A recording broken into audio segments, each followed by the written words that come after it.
일에 정신 팔려 있다가 홍을 놓쳐서 43살에서야 첫 결혼을 하게 된 여자입니다. 친정어머니가 제일 신경을 쓴 건 바로 저와 식구들의 끼니를 챙기는 것들이었습니다.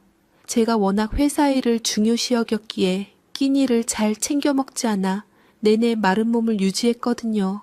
거기다 회사 때문에 독립하면서 더 심해져 저희 어머니께서는 저 때문에 걱정이 떠날 날이 없었습니다. 그렇게 저희 집은 밥이라는 것을 중요시 여겼고 그 안에는 건강을 지키고자 하는 마음이 깃들여 있었지요. 뜨끈한 밥 한 공기에 잘 끓인 찌개 하나면 세상 시름을 다 잊을 수 있다고, 그 온기야말로 사람을 살게 하는 힘이라고 말입니다. 하지만 저는 바로 그 밥 때문에, 사람의 온기가 담겨 있어야 할 그 하얀 밥 한 그릇 때문에 제 인생이 통째로 흔들리는 경험을 해야만 했습니다. 모든 것이 무너져 내리기 전까지 제게 밥은 세상에서 가장 따뜻하고 행복한 단어였습니다. 저희 집은 그리 대단한 부자는 아니었지만 마음만큼은 누구보다 풍족한 집이었어요. 저녁 식사 시간만큼은 무슨 일이 있어도 다 함께 모이는 게 우리 집의 불문율이었거든요. 식탁 위에는 늘 구수한 된장찌개 냄새가 피어올랐고 아버지의 썰렁한 농담에 어머니와 제가 까르르 웃음을 터뜨리는 소리가 그치지 않았습니다. 밥솥 뚜껑을 열 때마다 훅 끼쳐오는 따뜻한 김, 서로의 밥그릇에 맛있는 반찬을 올려주던 분주한 젓가락들. 제 어린 시절은 그런 호기 가득한 기억들로 채워져 있습니다. 친정어머니는 늘 말씀하셨죠.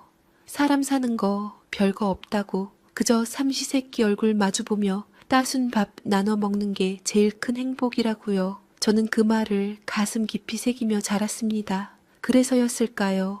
저는 늘 제가 꾸릴 미래의 가정도 우리 집 같기를 바랐습니다. 거창한 재산이나 명예보다는 밥 한 끼를 먹더라도 서로 눈을 맞추고 웃을 수 있는 그런 집안, 사소한 농담을 기분 좋게 받아칠 줄 알고 상대가 뭘 좋아하는지 먼저 생각해서 챙겨줄 줄 아는 그런 따뜻한 사람들이었으면 좋겠다고요. 어느덧 40을 코앞에 두었을 때 제 주변 친구들은 이미 다 결혼을 하고 주변에는 저랑 몇몇 친구들밖에 남아있질 않았습니다. 하지만 이상하게도 행복한 소식보다는 힘든 소식이 더 많이 들려왔어요. 대학 시절부터 오래 연애했던 친구 둘이 결혼 인연을 채우지 못하고 연달아 이혼 도장을 찍었을 땐 정말이지 충격이 컸습니다. 하나같이 시댁 문제였어요. 분명 결혼 전에는 다들 좋으신 분들이라고 흠잡을 데 없는 집안이라고 했는데 막상 가족이라는 이름으로 얽히고 나니 감당할 수 없는 스트레스가 되어 돌아왔다는 겁니다. 그 이야기를 들으며 저는 결혼이라는 것에 대해 막연한 두려움을 느끼기 시작했습니다. 사람 사이의 관계라는 게, 가족이 된다는 게 어쩌면 서로의 밑바닥까지 확인해야 하는 고된 과정일지도 모른다는 생각이 들었죠. 그러다 지금의 남편을 만났습니다. 대학 선배의 소개로 만난 그는 제가 꿈에 그리던 유머와 다정함을 모두 가진 사람이었어요. 툭툭 던지는 말 한마디에도 저를 웃게 만드는 재주가 있었고 제 이야기를 언제나 진지하게 들어주었죠. 그 사람과 함께 있으면 제 마음속에 있던 결혼에 대한 걱정이나 두려움이 눈 녹듯 사라지는 기분이었습니다. 이 남자라면, 이 남자와 함께라면 우리 집 식탁처럼 따뜻한 가정을 꾸릴 수 있겠다는 확신이 들었어요. 남편에게 푹 빠져 지내던 2년 동안 저는 제 친구들이 그토록 겁을 줬던 시댁이라는 존재를 까맣게 잊고 있었습니다. 그저 이렇게 좋은 사람을 키워내신 분들이니 분명 좋은 분들일 거라는 막연한 믿음만 가지고 있었죠. 우리는 자연스럽게 결혼을 약속했고 저는 떨리는 마음으로 부모님께 그 사실을 알렸습니다. 딸의 결혼 소식에 어머니는 소녀처럼 방방 뛰며 기뻐하셨어요. 늘 따뜻하고 다정한 사위를 얻는 게 소원이라던 분이셨으니 오죽했을까요? 반면 아버지는 꽤 차분하셨습니다. 조용히 제 이야기를 다 들으시더니 딱 한마디를 물으셨어요. 그래서 그쪽 어른들은 한 번이라도 따로 뵌 적이 있어? 아직 부모님은 안 뵀는데. 그 질문에 저는 순간 말문이 막혔습니다. 그러고 보니 저는 남편의 가족에 대해 아는 것이 거의 없었습니다. 가족 이야기를 꺼내면 자연스럽게 다른 데로 화제를 많이 돌렸던 것 같습니다. 그게 정말 너무나도 자연스러워서 남편이라는 사람의 온기 뒤에 가려진 다른 얼굴들을 저는 미처 들여다볼 생각조차 하지 못했던 겁니다. 그때 아버지의 그 나직한 질문이 앞으로 제게 닥쳐올 폭풍의 아주 작은 전조였음을 당시에 저는 전혀 알지 못했습니다. 그저 이토록 좋은 사람과의 결혼을 앞두고 제 인생에서 가장 따뜻한 밥을 먹게 될 거라는 부푼 꿈에 젖어 있었을 뿐입니다. 아버지의 질문은 제 마음 한구석에 작은 돌멩이처럼 남아 있었습니다. 그동안 남편만 바라보느라 정작 중요한 것을 놓치고 있었다는 걸 깨달았죠. 저는 남편에게 조심스럽게 시부모님을 먼저 뵙고 싶다는 뜻을 전했습니다. 남편은 흔쾌히 자리를 마련했고 며칠 뒤 저희는 시내의 한 한정식 집에서 시부모님과 누님, 그러니까 시누이를 처음으로 만나게 되었습니다. 약속 장소로 향하는 내내 저는 거울을 몇 번이나 들여다봤는지 모릅니다. 단정한 옷차림인지 화장은 너무 진하지 않은지 온갖 것들이 신경 쓰였어요. 어릴 적부터 꿈꿔왔던 우리 가족과도 잘 어울릴 수 있는 그런 분들이었으면 좋겠다는 기대와 혹시라도 실수하면 어쩌나 하는 긴장감이 뒤섞여 심장이 쿵쾅거렸습니다. 남편이 좋은 사람이니 분명 그 부모님도 따뜻한 분들일 거라는 믿음으로 애써 마음을 다잡았죠. 식당 룸에 들어섰을 때 네 분이 먼저 와서 앉아 계셨습니다. 저는 남편의 부모님을 만나 뵈었다는 것에 반갑고 기쁜 마음이 먼저 들었고 시부모님 되실 분들도 분명 그럴 거라 생각했는데 생각보다 공기가 무겁게 느껴졌어요. 저도 모르게 긴장이 되었고 마음가짐을 다시 먹게 되더라고요. 뭔가 예상과는 다르다. 다정하고 배려심 깊은 남편과는 다르게 시아버님 되실 분은 딱 보기에도 가부장적인 기운이 물씬 풍기는 분이셨습니다. 굳게 담은 입술과 상대를 꿰뚫어 보는 듯한 날카로운 눈빛에 저도 모르게 허리를 꼿꼿이 세우게 되더군요. 그리고 그 옆에 앉아 계신 시어머님은 뭐랄까 남편 옆에서 잔뜩 기가 눌려 계신 듯한 모습이었습니다. 시아버님의 눈치를 살피는 듯한 불안한 시선과 어색한 미소가 왠지 모르게 마음에 걸렸습니다. 그래, 네가 우리 아들 만나는 아이라고? 네. 부모님은? 네?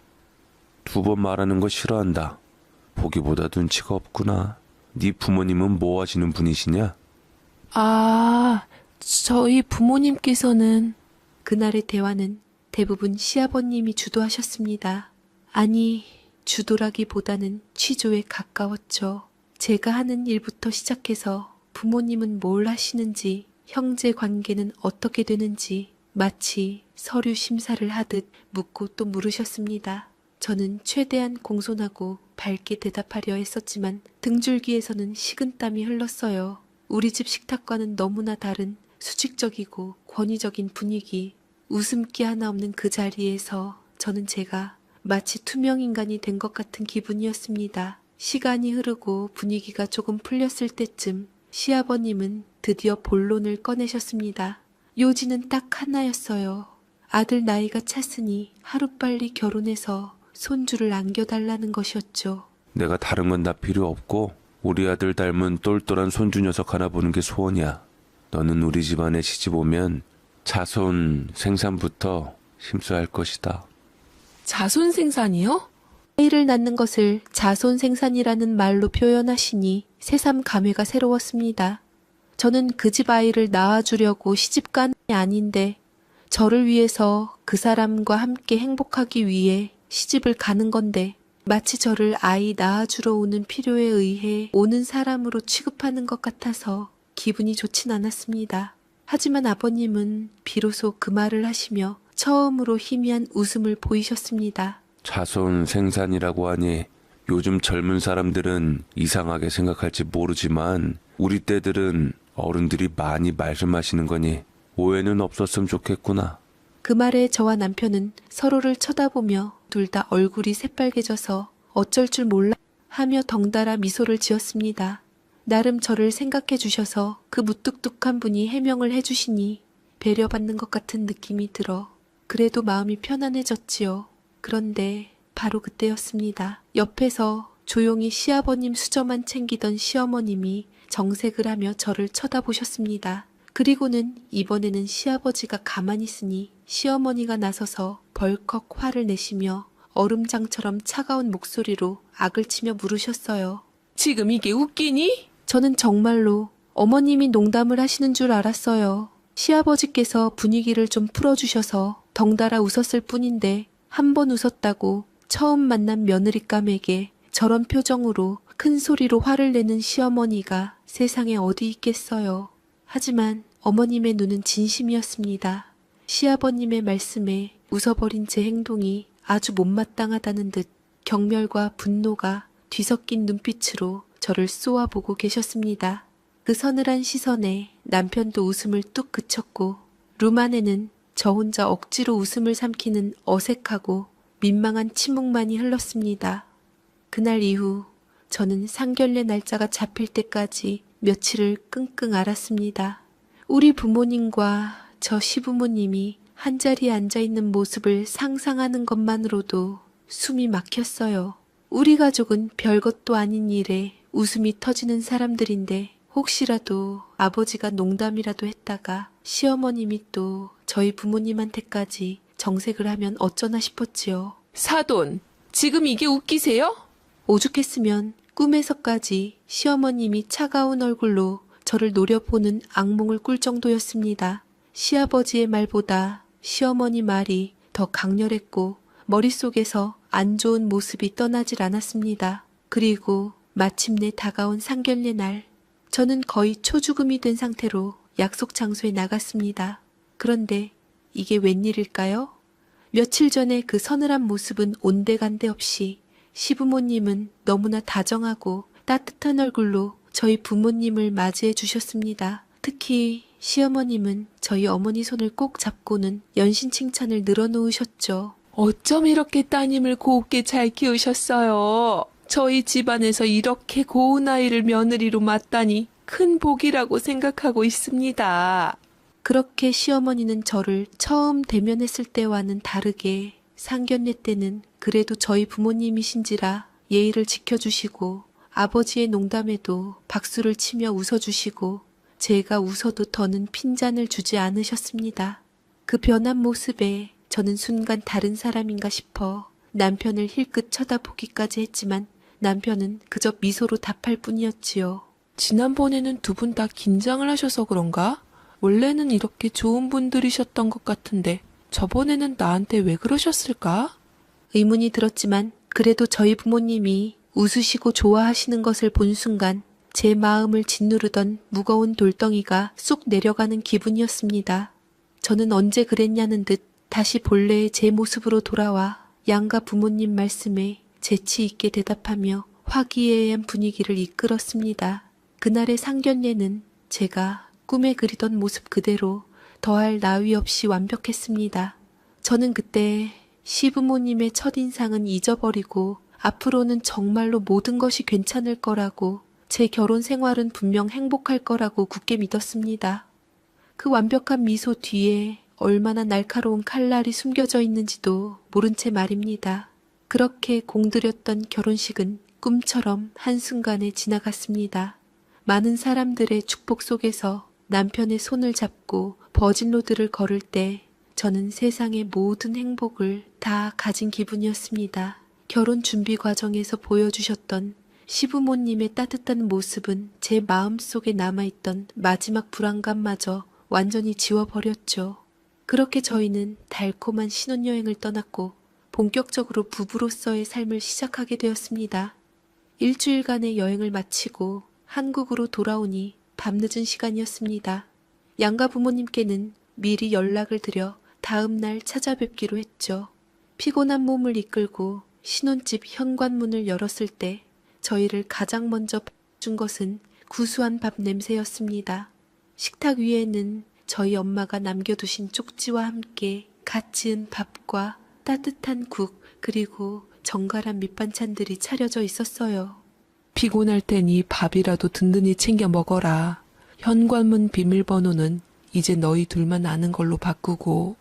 친정엄마의 다정한 마음 씀씀이에 뭉클해져서 저희는 그리웠던 한식을 정말 맛있게 먹었습니다.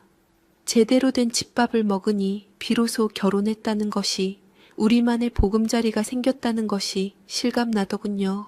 그렇게 꿀 같은 휴식을 취하고 잠자리에 들려던 참이었습니다. 갑자기 집 전화벨이 요란하게 울렸어요. 신혼집에 처음으로 걸려온 전화라 설레는 마음으로 수화기를 들었는데 시어머님이셨습니다. 목소리가 평소와 달리 조금 날카롭게 느껴졌지만 저는 대수롭지 않게 생각하며 밝게 인사를 드렸습니다. 어머니, 저희 잘 도착했어요. 내일 오전에 바로 찾아뵐게요. 그런데 수화기 너머에서는 뜻밖의 질문이 날아왔습니다. 지금 어디냐? 신혼여행에서 돌아왔으면 바로 시댁으로 와야지. 어른들 걱정하고 있는데 바로 오는 건 당연한 거 아니니? 너무나 당연하다는 듯한, 그리고 의아하다는 듯한 목소리였습니다. 순간 저는 제가 어제 드렸던 전화를 어머님이 잊으셨나 싶었습니다. 그래서 다시 한번 웃으며 차분하게 설명드렸죠. 어머니, 제가 어제 늦게 도착한다고 내일 찾아뵙겠다고 말씀드렸잖아요. 죄송해요. 오늘은 너무 피곤해서 내일 꼭 찾아뵙도록 하겠습니다. 하지만 제 설명이 끝나기가 무섭게 어머님의 목소리는 돌변했습니다. 뭐? 내일 찾아와? 너는 시어른한테 예의라는 것을 갖출 줄 모르니? 그리고 왜 자꾸 기분 나쁘게 실실 쪼개? 친정에서는 그렇게 가르치더냐? 처음 만났을 때부터 사람 비웃듯이 웃어대더니 아주 예의가 없구나. 수화기 너머로 터져 나오는 고성에 저는 아무 말도 할 수 없었습니다. 웃는 걸로 또 트집을 잡으실 줄은 상상도 못했습니다. 어머님의 호통은 거기서 그치지 않았습니다. 신혼여행 다녀오면 곧장 시댁에 들러 인사부터 올리는 게 인지상정인데 너는 그런 기본적인 도리도 모르냐며 저를 야단치셨죠. 순식간에 저는 세상에서 가장 버릇없고 못돼 먹은 며느리가 되어 있었습니다. 억울함과 당혹감에 눈물이 핑 돌았습니다. 제 표정이 이상한 걸 눈치챈 남편이 다가와 수화기를 낚아챘습니다. 들려오는 어머니의 고함에 남편의 얼굴도 굳어지며 피곤함에 짜증이 몰려오면서 덩달아 언성을 높았지요. 엄마, 지금 이게 무슨 경우 없는 행동이에요. 이제 막 도착해서 쉬는 애한테 분명 오늘 늦게 도착하니까 내일 간다고 말씀드렸다면서요. 말씀 들으셨으면서 왜 그러세요? 남편이 버럭 소리를 지르며 전화를 끊어버렸지만 이미 제 눈에서는 눈물이 뚝뚝 떨어지고 있었습니다. 남편은 죽을 죄를 진 것도 아닌데 사람을 이렇게까지 몰아쓰냐며 화를 냈지만 그 모습이 제게는 더 큰 부담으로 다가왔습니다. 졸지에 남편 앞에서 울어버린 꼴이 되었고 웃는 것도 모자라 우는 모습까지 보인 정말이지 골치 아픈 며느리가 된 기분이었죠. 다음 날 시댁으로 향하는 발걸음은 무거웠습니다. 친정에 먼저 들러 감사 인사를 하고 싶다는 남편을 뜯어말려 곧장 시댁으로 향했어요. 차 안에서 저는 수없이 다짐했습니다. 절대 웃지 말자. 그냥 고분고분 조용한 며느리처럼 행동하자. 화내면 안 돼. 시집 온 지 얼마나 됐다고. 시부모님이랑 잘 지내야지 남편과도 아무 문제가 없을 거야. 그렇게 잔뜩 긴장을 하고 시댁에 도착하니 시아버님은 억지로 반가운 내색을 하셨지만 시어머님은 저를 본체만 체하며 부엌으로 들어가셨습니다. 설마 빈손으로 온 건 아니겠지? 왔으면 선물이나 내놓고 부엌으로 와서 일 좀 거들어라. 네, 어머님. 퉁명스러운 한마디에 기분이 상했지만 저는 아무렇지 않은 척 웃음기를 거두고 부엌으로 따라 들어갔습니다. 남편도 저를 돕겠다며 따라 들어오자 어머님은 또 제 앞에서 크게 소리를 지르셨지요. 넌 왜 들어와? 남자가 여길 왜? 너 설마 우리 아들한테 집안일 시켰니? 아니요. 저 이제 시집 왔는데 남편한테 집안일 시킬 틈이 어딨겠어요. 그런 거 아니에요. 또 말대꾸. 너 정말 애가 못 쓰겠구나. 아니, 저는 어머니께서 여쭤보셔서 그냥 대답한 건데. 저는 더 말을 하려다 어머님께서 눈에 힘을 주시고 노려봤기에 더 이상 입을 다물게 되었고 어머님은 그대로 아들을 밖으로 내쫓으셨습니다. 그 순간 깨달았습니다. 이 집에서 불청객은 남편이 아니라 바로 나라는 것을. 시아버지에게는 저는 애 낳아주러 온 사람, 시어머니에게는 집안일을 도맡아 할 불청객이라는 사실을 말이지요. 저는 어머님이 시키는 대로 상을 차리기 시작했습니다. 갖가지 반찬들을 접시에 옮겨 담고 국도 그릇에 퍼 담았습니다. 마지막으로 밥 공기에 밥을 채우려고 밥솥으로 다가가는데 어머님이 저를 확 밀치셨습니다. 그건 내가 할 테니 넌 너 할 일 찾아서 해라. 네, 알겠습니다, 어머님. 저는 일단 알겠다고 대답하고 뭘 해야 하나 잠시 우두커니 있다가 눈치껏 거실에 있는 식구들을 불러 자리에 앉혔습니다. 어머님은 밥이 담긴 공기를 하나씩 식구들에게 직접 나눠주셨습니다. 저는 남편 옆에 가만히 서서 제 차례를 기다렸죠. 그리고 마침내 제 밥 공기를 건네받는 순간 저는 무언가 이상하다는 것을 느꼈습니다. 다른 식구들의 밥그릇에서는 김이 모락모락 피어오르는데 제 손에 들린 밥그릇에서는 오이라고는 전혀 느껴지지 않았습니다. 차갑고 딱딱한 마치 냉장고에서 막 꺼낸 듯한 냉기만이 손바닥에 전해졌습니다.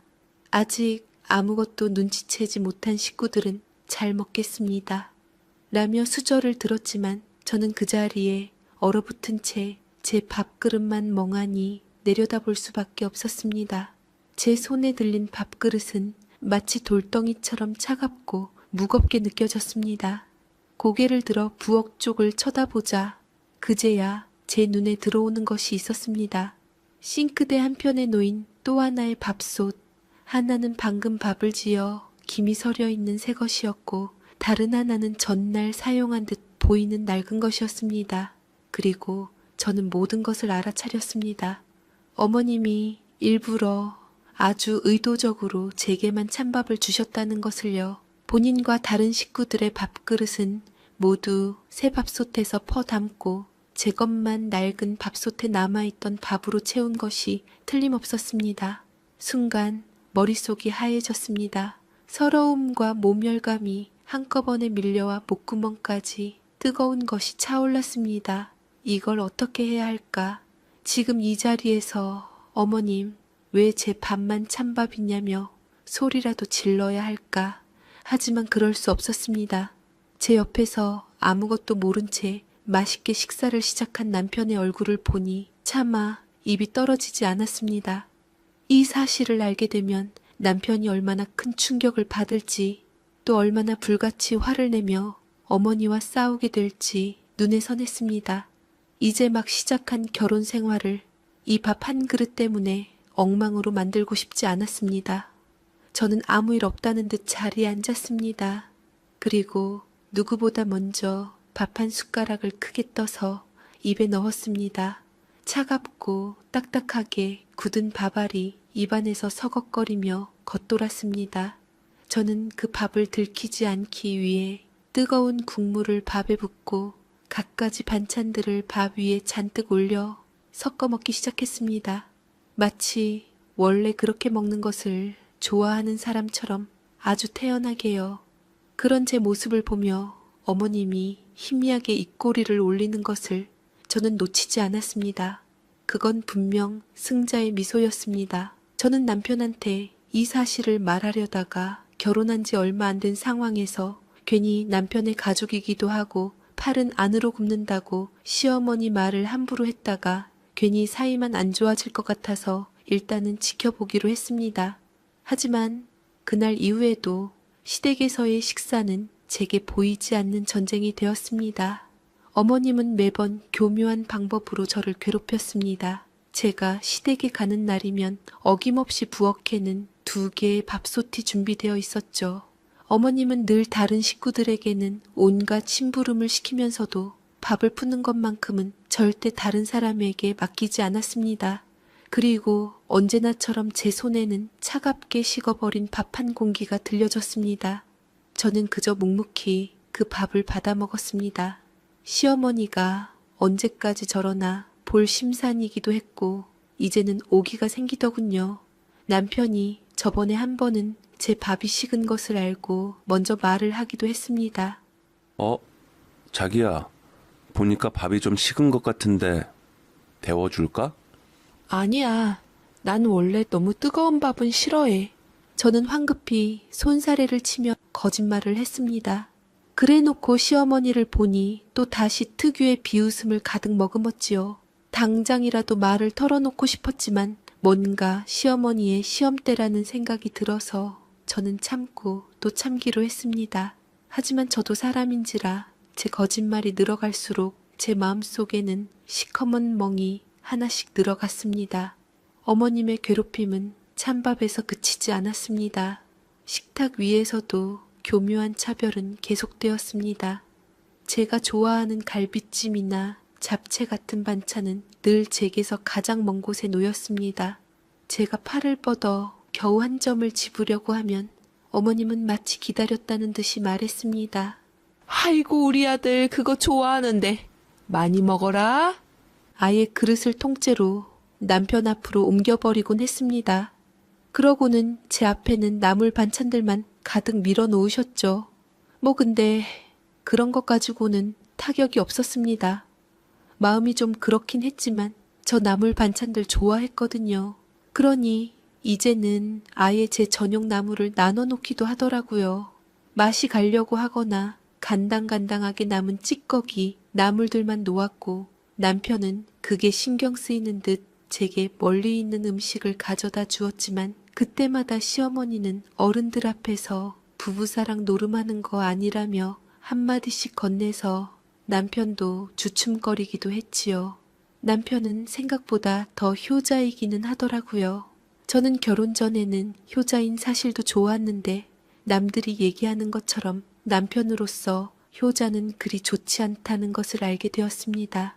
시어머니는 다른 식구들 앞에서는 세상 누구보다 다정한 며느리 사랑을 연기하셨습니다. 먹는 것만 봐도 배부르네.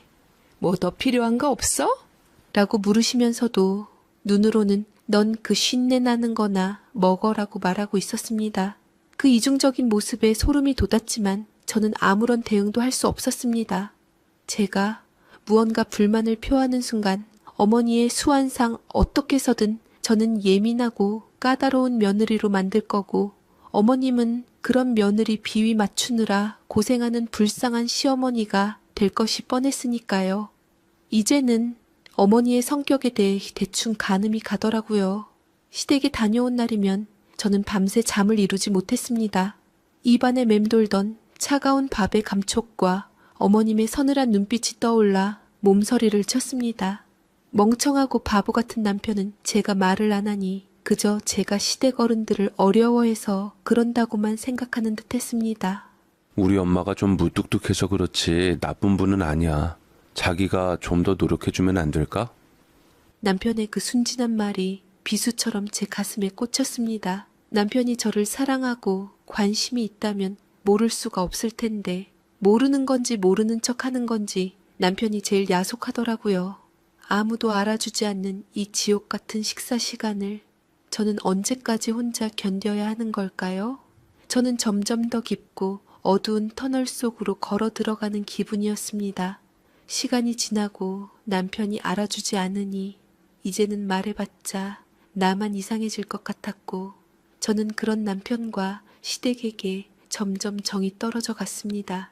그러다 보니 남편 앞에서도 시간이 흐를수록 저는 점점 더 말수가 줄고 웃음을 잃어갔습니다. 예전에는 남편과 제잘거리며 하루 일과를 나누는 게 큰 즐거움이었는데 이제는 퇴근 후 소파에 누워 멍하니 천장만 바라보는 날이 많아졌습니다.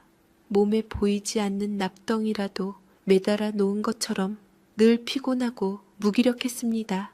특히 주말이 다가오는 것이 두려웠습니다. 금요일 저녁이 되면 어김없이 시어머니에게서 전화가 걸려왔고 주말인데 얼굴 한번 봐야지. 목소리가 들려올 때마다 짜증이 나면서 심장이 철렁 내려앉았습니다. 그 목소리는 제게 또 찬밥 먹을 준비는 되었느냐고 묻는 사형 선고처럼 들렸습니다. 저도 이러니 거짓말을 할 수밖에 없었습니다. 다른 식으로의 방법을 택한 것이었지요. 어머님, 몸이 너무 안 좋아서 주말에는 좀 쉬어야 할 것 같습니다. 죄송하지만 나중에 찾아뵙겠습니다. 그렇게 말씀드렸죠. 그러자 수화기 너머에서는 한숨소리가 들려왔습니다. 요즘 젊은 것들은 아주 몸이 유리알이야. 알겠다. 푹 쉬어라. 그렇게 전화를 끊고 나서도 한참 동안 심장이 두근거리면서도 거짓말이 통한다는 사실에 앞으로 이렇게 써먹어야겠구나 싶었습니다. 그날 밤 멍청한 남편이 제게 넌지시 물었습니다. 여보, 혹시 엄마한테 무슨 서운한 거 있어? 저는 바로 제 곁에 있었으면서 여전히 상황 판단 못하고 헛다리를 짚는 남편에게 짜증스럽게 남편의 눈을 바라보았습니다. 조금만 건드렸다가는 여기서 사실대로 말할지도 몰랐습니다. 당신 어머니가 내게만 일부러 찬밥을 주고 나를 없는 사람 취급한다고, 그래서 나는 시댁에 가는 게 지옥 같다고, 수많은 말이 목구멍까지 차올랐지만 이 남자를 못 믿겠다는 생각에 차라리 정이 더 떨어져라 싶어 고개를 저으며 대답했죠. 아니야, 그런 거. 그냥 요즘 계속 피곤해서 그래. 제 대답을 들은 남편의 얼굴에 스쳐 지나가는 미세한 실망감을 저는 보았습니다. 그 실망감의 의미는 뭐였을까요? 아마 제가 솔직하게 털어놓아 줬으면 남편은 제 편을 들어줬을까요? 하지만 저는 제 입으로 얘기하는 것을 관뒀습니다. 이 이야기를 꺼내는 순간 지금 타이밍에서는 저는 미련하고 바보가 돼버릴 것이고 남편은 아내와 어머니 사이에서 끔찍한 선택을 해야만 할 테니까요. 저는 남편에게 정이 떨어졌다고 생각했는데 막상 그를 그런 고통스러운 상황에 밀어넣고 싶지 않은 걸 보니 그건 제가 남편을 사랑하는 방식이었지요. 하지만 그 침묵이, 그 배려가 오히려 우리 사이에 보이지 않는 벽을 쌓고 있었습니다. 그날 이후 남편은 시댁 문제에 대해 더는 묻지 않았습니다. 대신 저를 대하는 태도가 조금씩 달라졌습니다. 예전처럼 살갑게 장난을 걸어오는 횟수가 줄었고 각자 휴대폰을 들여다보며 대화 없이 저녁 시간을 보내는 날이 늘어났습니다. 그는 아마 제가 자신에게 마음을 닫았다고 생각했을 겁니다. 시어머니를 어려워하는 아내의 투정쯤으로 여기고 시간이 지나면 괜찮아질 거라고 애써 외면하고 있었을지도 모릅니다. 눈치 빠른 어머님은 그 미세한 감정을 귀신같이 알아차렸습니다. 시댁에 가면 제게는 눈길 한번 주지 않으면서도 남편에게는 유독 살갑게 굴었습니다. 아이고, 우리 아들. 회사 일이 힘들지? 얼굴이 반쪽이 됐네. 경아는 너한테 밥이나 제대로 차려주니? 엄마, 그런 말 하지 마. 경아가 얼마나 잘해주는데. 엄마도 경아 좀 예뻐해 주세요. 시어머니가 은근슬쩍 저를 깎아내리자 남편이 웃으며 제 편을 들어주면 어머님은 입을 삐죽이며 자리를 뜨더라고요. 치마누라 감싸는 것 좀 보게. 아들 다 키워봤자 소용없다더니. 그렇게 혀를 찼습니다. 제가 가만히 있자 어머니가 알아서 속내를 드러내었고 남편은 그 사실을 조금씩 알아서 눈치를 챈 것 같았습니다. 하지만 자기 어머니인지라 쉬이 제 앞에서 허심탄회하게 얘기를 꺼내며 대화하지 못했지요. 저는 저를 제외한 가족들의 대화를 들으며 밥알을 씹었습니다. 여전히 차갑고 딱딱한 밥알이 모래알처럼 느껴졌습니다.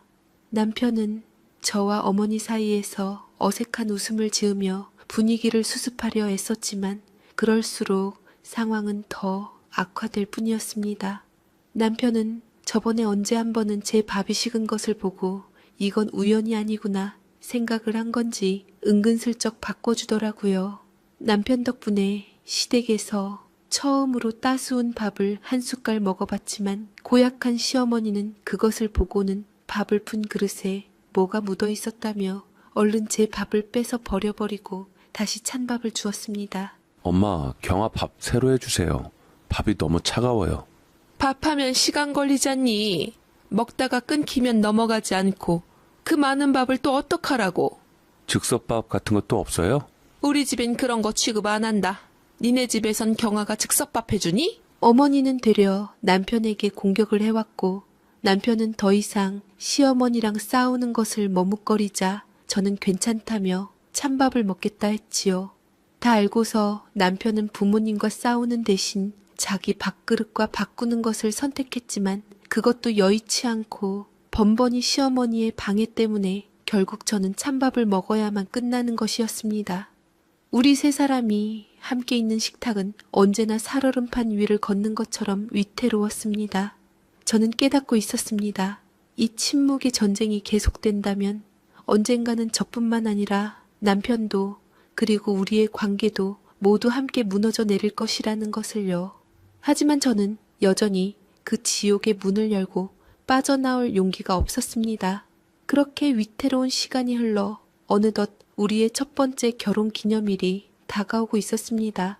솔직히 저는 아무것도 하고 싶지 않았습니다. 지난 1년의 결혼 생활을 돌아보면 행복했던 기억보다는 시댁 식탁에 앉아 억지로 밥을 삼키던 서러운 순간들만 떠올라 마음이 무거웠습니다. 남편과 단둘이 조촐하게 외식이나 하고 조용히 넘어갔으면 했죠. 하지만 제 바람은 여지없이 깨졌습니다. 결혼 기념일을 며칠 앞둔 평일 저녁 시어머니에게서 전화가 걸려왔습니다. 평소보다 한 톤 높은 몹시 살가운 목소리였습니다. 우리 아가 첫 결혼 기념일인데 엄마가 그냥 넘어갈 수 있나? 주말에 다 같이 모여서 식사하자. 내가 아주 진수성찬으로 차려줄게. 수화기를 든 채로 몸이 굳었습니다. 그 상냥한 목소리 뒤에 숨겨진 의도가 무엇일지 짐작조차 되지 않아 덜컥 겁이 났습니다. 옆에서 통화 내용을 듣고 있던 남편은 철없이 기뻐했습니다. 와, 엄마가 웬일이시지? 잘 됐다, 자기야. 그렇게 제 어깨를 흔들었습니다. 저는 이번에는 또 뭘 준비하시려고 삐딱하게 바라보았습니다. 그런 것을 보면 제 참을성도 참 대단하지요.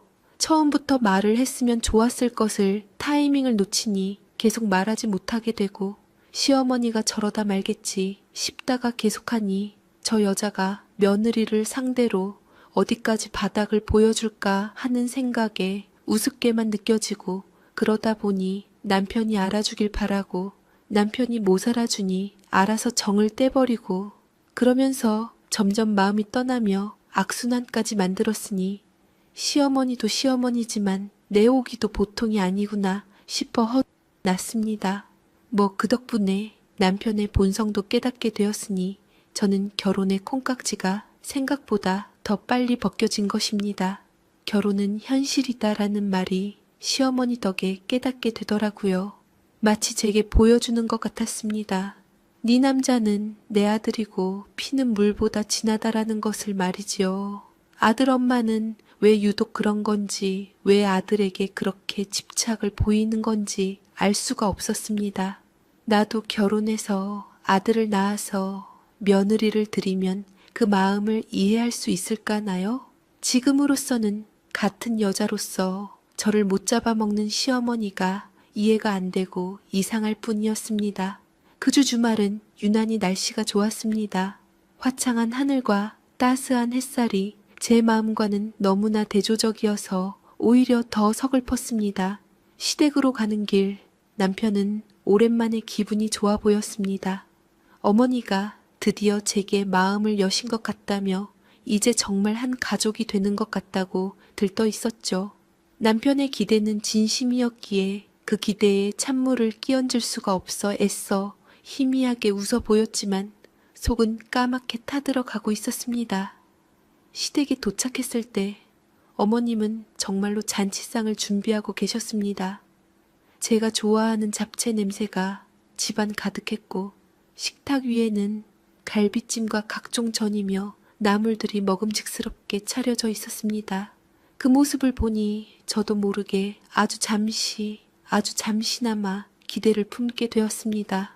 시어머니가 정말로 오늘만큼은 내게 따뜻한 밥을 주시려나? 그동안 참아오고 당해왔던 내 마음에 대한 미안함에서라도 그러려나? 만약에 시어머니가 그동안 제게 해왔던 정신적인 악행들이 아들을 얼마나 보필할 수 있는지 시험되었다고 그걸 통과한 지금의 저를 며느리로 받아들일 수 있다고 생각하고 다 끝내는 자리였으면 했습니다. 남편과 시아버님이 거실에서 이야기를 나누는 동안 저는 어머님을 돕겠다며 부엌으로 들어갔습니다. 어머님은 웬일로 저를 밀어내지 않고 기분 좋게 웃으며 말씀하시더라고요. 그럼 저기 밥솥 좀 식탁으로 옮겨다 놓으렴. 네, 어머님, 알겠습니다. 슬쩍 보니 부엌에는 늘 그랬듯 밥솥이 2개 놓여 있었습니다. 하지만 오늘따라 두 밥솥 모두 따뜻한 김이 서려 있는 것처럼 보였습니다. 저는 어느 것이 새 밥솥인지 분간할 수 없었지만 어머님이 시키는 대로 그중 하나를 들어 식탁으로 옮겼습니다. 그때였습니다. 제가 밥솥을 옮기느라 등을 돌리고 있는 사이 어머님이 아주 잠깐 현관문 밖으로 나갔다 들어오시는 것을 거울 너머로 보았습니다. 손에는 무언가를 감추듯 꼭 쥐고 계셨죠. 어머님, 어디 다녀오세요? 아, 밖에 내놓은 화분에 물 좀 주려고. 제가 묻자 어머님은 아무것도 아니라는 듯 손을 내저으며 얼버무리셨습니다. 그리고는 제게서 밥솥을 넘겨받아 직접 밥을 푸기 시작하셨습니다. 저는 그때 어머님의 손에 들려있던 것이 무엇인지 보지 못했습니다. 그저 평소와 다른 어머님의 행동에 잠시 고개를 갸웃했을 뿐입니다. 하지만 지금 돌이켜보면 그 순간이야말로 제게 닥쳐올 끔찍한 사건의 마지막 조각이 맞춰지는 순간이었습니다. 어머님은 그날 정원의 화단에서 아주 자잘하고 날카로운 돌멩이들을 주워왔던 겁니다. 그리고 아무도 보지 않는 틈을 타 그것들을 하얀 쌀밥 속에 교묘하게 섞어 넣었습니다. 오직 저만을 위한 세상에서 가장 잔인한 특별식을 준비하고 있었던 거죠. 그 서늘한 미소 아래 끓어오르는 아기를 감춘 채로 말입니다. 저는 아무것도 모른 채 제 인생 최악의 만찬이 차려질 식탁으로 천천히 걸어가고 있었습니다. 식탁에 모두 둘러앉았을 때 저는 제 눈을 의심했습니다. 제 앞에 놓인 밥그릇에서 김이 모락모락 피어오르고 있었기 때문입니다. 지난 1년간 단 한 번도 느껴보지 못했던 온기였습니다. 밥알 하나하나가 살아있는 것처럼 윤기가 흘렀고 구수한 밥 냄새가 코끝을 간지렸습니다. 그 따뜻한 밥 한 그릇이 뭐라고 저는 순간 부리던 오기가 무너지고 그동안 참았던 서러움이 새삼 몰려들며 울컥하고서 눈시울이 뜨거워졌습니다. 드디어 어머님이 나를 가족으로 받아주시는구나. 그동안의 서름과 고통이 한순간에 눈 녹듯 사라지는 기분이었습니다. 어쩌면 내가 너무 예민하게 굴었던 건 아닐까. 저도 비꼬았던 오기와 감정들이 스르륵 녹아내리기 시작했습니다. 인내의 끝은 달다고 저는 어머니의 며느리 시험대를 이겨냈다고 생각을 했습니다. 어머님도 나름의 방식으로 마음을 여는데 시간이 필요하셨던 건 아닐까. 온갖 생각들이 머릿속을 스쳐 지나갔습니다. 저는 시집와서 처음으로 진심으로 감사한 마음이 들었습니다. 어머님 정말 맛있겠어요. 이렇게까지 차려주셔서 정말 감사해요. 제 말에 어머님은 인자한 미소를 지으며 말씀하셨습니다. 뭘 이 정도 가지고. 우리 며느리 첫 결혼기념일인데 이 정도는 해야지. 어서 많이 먹거라. 그 다정한 목소리에 저는 완전히 무장해제되고 말았습니다. 남편도 시아버님도 화기애애한 분위기에 흐뭇한 미소를 지으며 수저를 들었습니다. 이게 제가 꿈꿨던 결혼 생활이었지요. 저는 가장 먼저 밥 한 숟가락을 크게 떴습니다. 그리고 그동안의 서름을 보상받기라도 하려는 듯 망설임 없이 입안으로 가져갔습니다. 밥알이 혀에 닿는 순간 정말이지 눈물이 날 것 같았습니다. 행복한 마음으로 밥을 씹으려던 바로 그 찰나였습니다. 입안에서 무언가 단단하고 날카로운 것이 어금니와 부딪히며 끔찍한 소리를 냈습니다.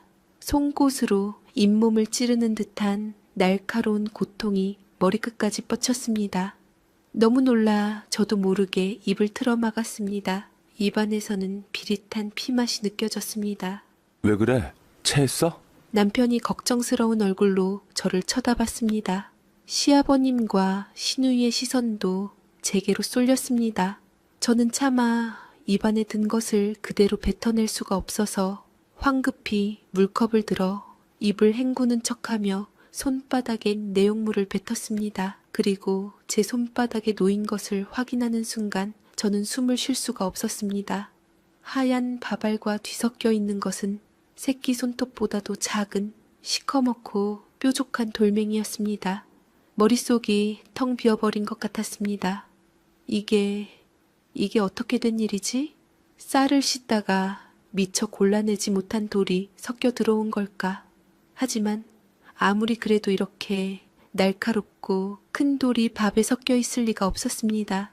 저는 떨리는 손으로 수저를 들어 제 밥그릇을 다시 한번 뒤적여 보았습니다. 그러자 믿을 수 없는 광경이 눈앞에 펼쳐졌습니다. 밥알 사이사이에 마치 일부러 뿌려놓은 것처럼 자잘한 돌멩이들이 여러 개 박혀 있었습니다. 크기도 모양도 제각각인 누가 봐도 밖에서 주워온 것이 분명한 돌들이었습니다. 그 순간 아까 부엌에서 보았던 어머님의 수상한 행동이 퍼즐 조각처럼 맞춰졌습니다. 현관 밖에 나갔다 오며 무언가를 감추듯 손에 쥐고 있던 모습, 제게서 등을 돌린 채 밥을 푸던 그 짧은 순간 이 모든 것이 바로 이 끔찍한 만찬을 위한 계획이었던 겁니다.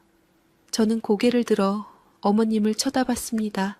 어머님은 제게 무슨 일이 있냐는 듯 아주 태연하고 걱정스러운 표정으로 저를 바라보고 있었습니다. 하지만 그 눈빛 속에서 저는 보았습니다. 모든 것을 알고 있다는 듯한 제 고통을 즐기고 있는 듯한 그 잔인하고 서늘한 미소를 이것은 실수가 아니었습니다. 명백한 악의이자 저를 향한 공격이었습니다. 어머나 세상에 밥에 돌이 들어있었나 보네. 요즘 쌀가게들이 정신을 놓고 파나 봐. 이를 어째? 이 다치진 않았어? 시어머니는 기다렸다는 듯이 호들갑을 떨며 제게 다가왔습니다. 그 뻔뻔한 연기를 보고 있자니 제 안에서 무언가 단단히 꼬여있던 것이 툭 하고 끊어지는 소리가 들렸습니다. 지난 1년간 억지로 눌러왔던 서름과 분노, 모멸감이 한꺼번에 역류하기 시작했습니다. 더는 참을 수가 없었습니다. 더는 이 사람 앞에서 착한 며느리인 척 아무것도 모르는 척할 수가 없었습니다. 그동안 참아왔고 꾹꾹 눌러왔던 오기가 터지며 오늘 기만당한 마음까지 한꺼번에 올라오며 저는 단단히 화가 나 자리에서 벌떡 일어났습니다. 그리고 제 앞에 놓인 밥그릇을 두 손으로 움켜쥐었습니다. 자기야, 왜 그래? 그 밥그릇을 갑자기 왜? 놀란 남편이 밥그릇을 들고 있는 제 팔을 붙잡았지만 저는 그 손을 뿌리쳤습니다. 그리고는 식탁 한가운데에 그 밥그릇을 그대로 엎어버렸습니다. 하얀 밥알과 함께 시커먼 돌멩이들이 식탁 위로 쏟아져 내렸습니다. 셀 수 있을 만큼 많은 돌들이었습니다. 그 광경에 시아버지와 시누이는 물론 제 남편조차 입을 다물지 못하고 굳어버렸습니다. 방금 전까지 화기애애했던 식탁의 공기는 순식간에 얼어붙었습니다. 모두가 충격에 빠져 있는 그때 제가 입을 열었습니다. 제 목소리는 스스로도 놀랄 만큼 차갑고 날카롭게 떨리고 있었습니다. 어머님, 저는 시어머니를 똑바로 쳐다보며 말했습니다.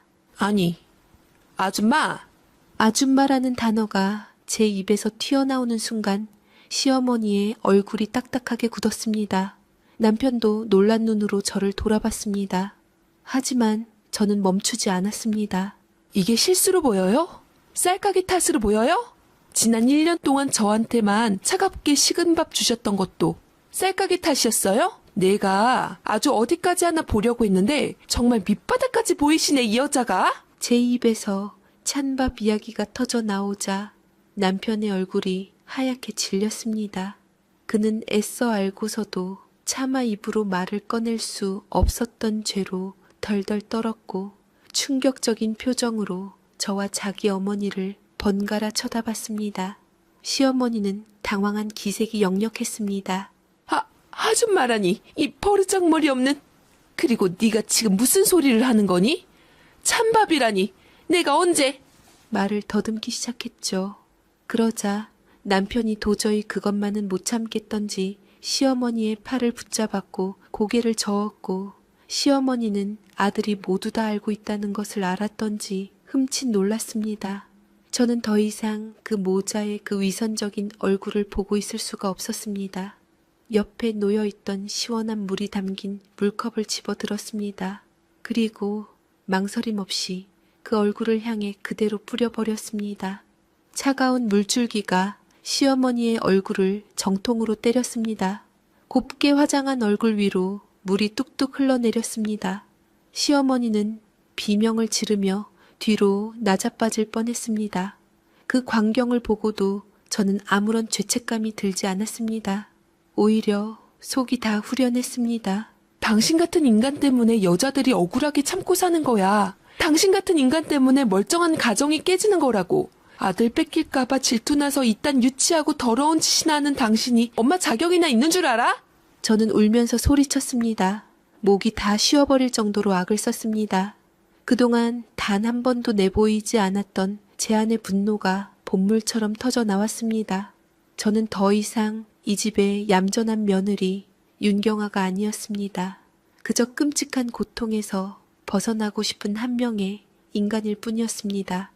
식탁 위에 흩어진 돌멩이들과 제 눈물이 뒤섞여 처참한 광경을 만들어내고 있었습니다. 집안은 그야말로 아수라장이 되었습니다. 제 고함 소리에 정신을 차린 남편이 제게 달려와 어깨를 붙잡았습니다. 남편의 얼굴은 충격과 미안함 그리고 분노로 온통 뒤엉켜 있었습니다. 남편은 저를 잠시 진정시킨 뒤 싸늘하게 굳은 얼굴로 자기 어머니를 향해 돌아섰습니다. 엄마, 나도 알고 있었지만 경아가 나서지 않아서 모르는 척 잠자코 있었는데 대체 경아한테 왜 그랬어? 이제까지 경아가 당해주고 참아준 거 몰라? 엄마랑 잘 지내고 싶어서? 대체 왜 그런 짓을 한 거야? 내가 저번에 경아 없을 때 얘기했잖아. 제발 경아 힘들게 하지 말아달라고. 아니면 내가 괴롭다고 그렇게 사정했는데 엄마는 어떻게 끝까지 자기 감정만 소중해? 남편의 목소리는 낮고 조용했지만 그 안에는 폭풍전야 같은 분노가 담겨 있었습니다. 시어머니는 물에 젖은 생쥐꼴을 한 채 아들의 서슬 퍼런 눈빛 앞에서 아무 말도 못하고 입술만 파르르 떨고 있었습니다. 그 침묵은 모든 것을 인정하는 것과 다름없었습니다. 그때까지 상황을 파악하려 애쓰던 시아버지가 버럭 소리를 질렀습니다. 이게 다 무슨 주태야? 네 엄마가 그랬다는 증거 있어? 어디 못된 것이 들어와서 부모 자식을 갈라놓으려고 해? 네 엄마가 설사 그랬다고 해도 그럴 이유가 있었겠지. 오죽 며느리가 눈에 가시였으면 몰래 이런 짓을 했겠냐? 하지만 아버지의 호통은 더 이상 누구에게도 위협이 되지 못했습니다.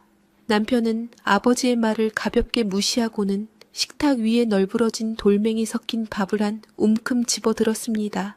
그리고는 비틀거리며 일어서려는 시어머니에게 성큼성큼 다가가 시어머니 입에 밥을 쑤셔 넣으려고 했습니다.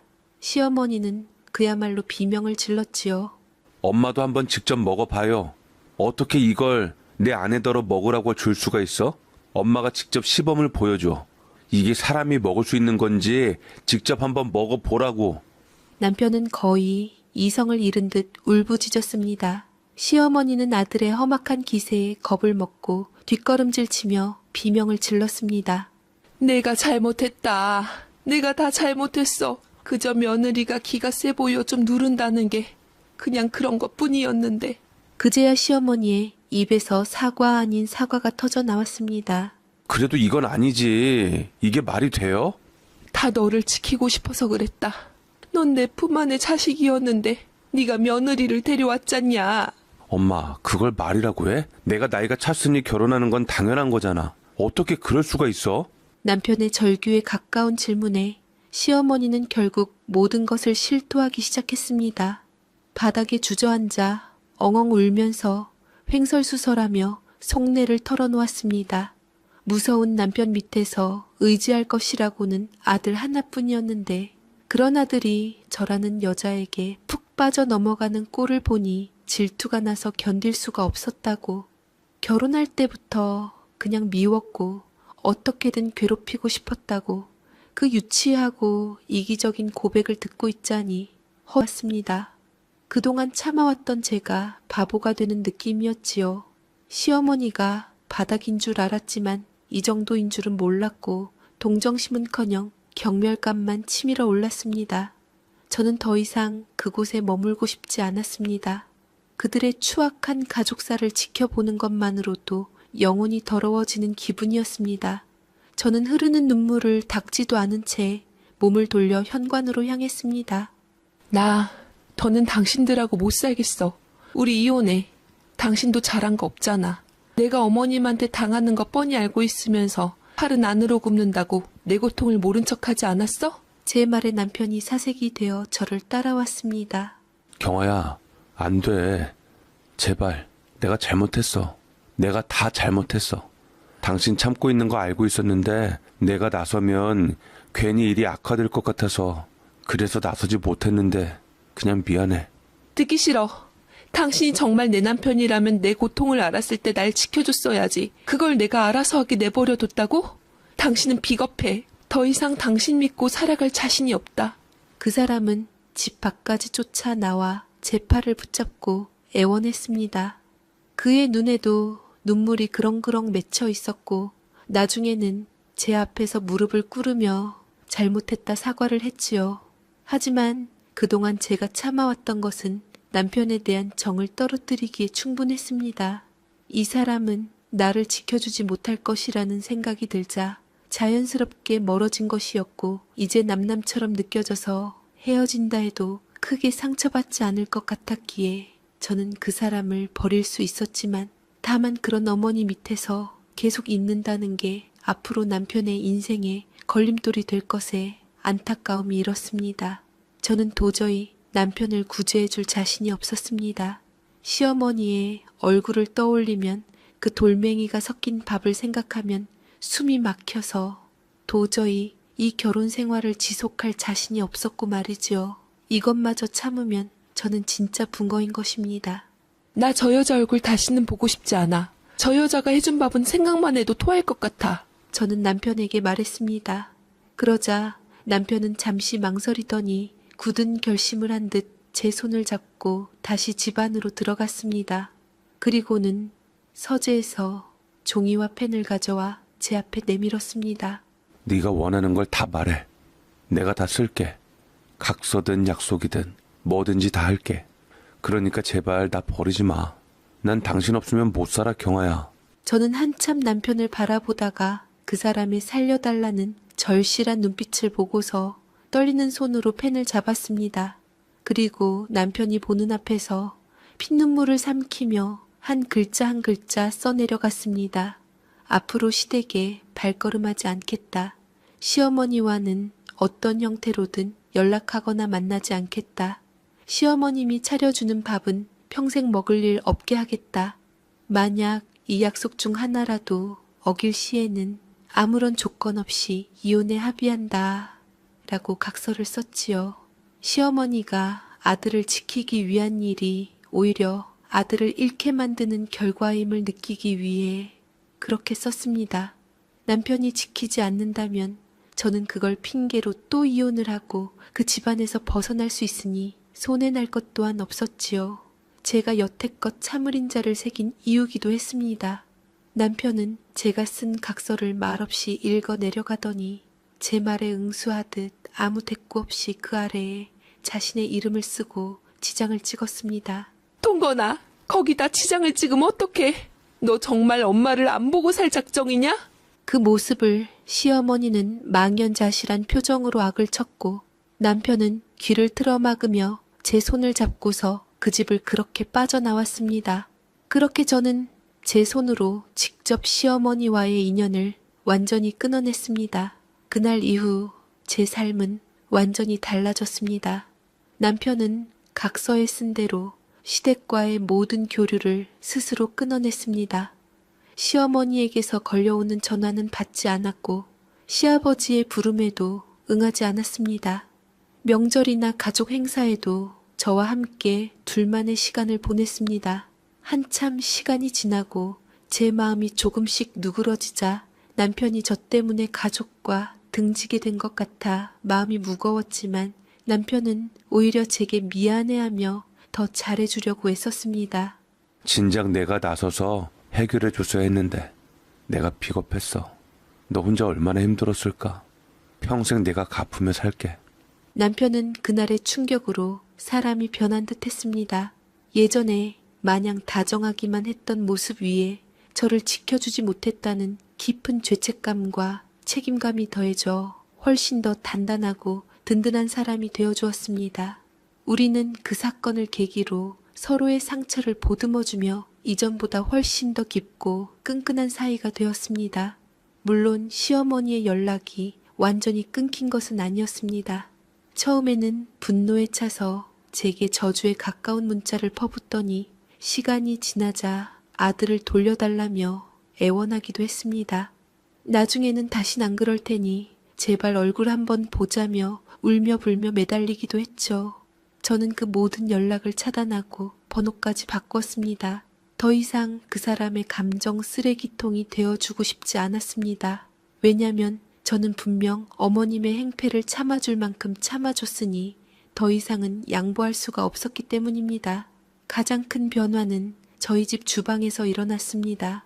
저는 그날 이후 밥 짓는 일에 정성을 쏟기 시작했습니다. 좋은 쌀을 고르고 정성껏 씻어 밥솥에 앉혔습니다. 취사 버튼을 누르고 기다리는 동안 저는 제가 먹게 될 밥에 대한 온전한 믿음을 가질 수 있었습니다.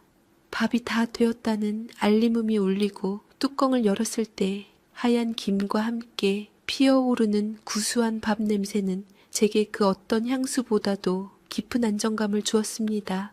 저는 더 이상 시댁 식탁에 앉아 눈치를 보며 차가운 밥을 억지로 삼키지 않아도 되었습니다. 남편과 마주 앉아 김이 모락모락 나는 따뜻한 밥에 맛있는 반찬을 올려 먹으며 오늘 하루 있었던 일을 제잘거렸습니다. 밥알을 씹을 때마다 느껴지는 온기와 단맛, 그리고 서로를 바라보는 따뜻한 눈빛. 제가 결혼 전 꿈꿔왔던 행복은 바로 이런 소박하고 평범한 모습이었습니다. 가끔 그날의 일이 악몽처럼 떠오를 때도 있습니다. 입안에서 으드득하고 부서지던 돌멩이의 감촉, 저를 향하던 시어머니의 서늘한 눈빛을 생각하면 지금도 온몸에 소름이 돋습니다. 하지만 이제는 더 이상 두렵지 않습니다. 그 끔찍한 기억은 제게 중요한 교훈을 남겼습니다. 부당한 대우에 침묵하는 것이 미덕이 아니라는 것, 나의 존엄성은 나 스스로 지켜내야 한다는 것을 피눈물과 함께 배웠습니다. 얼마 전 남편을 통해 시어머니의 소식을 전해 들었습니다. 아들에게도 남편에게도 버림받은 채 텅 빈 집에서 홀로 지내신다고 했습니다. 제대로 된 밥 한 끼 챙겨 먹지 못해 건강이 많이 나빠지셨다는 이야기도 들려왔습니다. 하지만 그 말을 듣는 순간에도 제가 독한 것인지 시어머니에게 단 한 톨의 제 마음속에 연민이나 동정심은 일어나지 않았습니다. 그저 스스로 차린 밥상이니 스스로 거두어야지 하는 본인이 자초했다는 차가운 생각만 들 뿐이었습니다. 오늘 저녁에도 저는 남편과 함께 따뜻한 밥을 먹습니다. 제가 직접 지은 세상에서 가장 안전하고 맛있는 밥입니다. 이 밥 한 그릇이 제게 얼마나 큰 위로와 행복을 주는지 이제 저는 잘 알고 있습니다. 제 밥그릇은 이제 영원히 따뜻할 거라고 저는 남편을 믿고 살랍니다. 더 이상 제 인생에 조금이라도 해되는 사람들과 함께하며 참고 싶지가 않네요. 그게 설령 남편의 부모님일지라도 말입니다. 그러게 적당히 저를 괴롭히고 어머니도 이 정도면 됐다 양보해 주셨으면 지금쯤 우리 고부간이 어떻게 변했을지는 모르겠네요. 무엇보다 제 남편이 가장 행복했을 텐데 어머니 스스로 본인과 아들을 수렁에 빠뜨린 결과를 초래한 게 그저 안타까울 뿐입니다. 제 사연 읽어주셔서 감사합니다.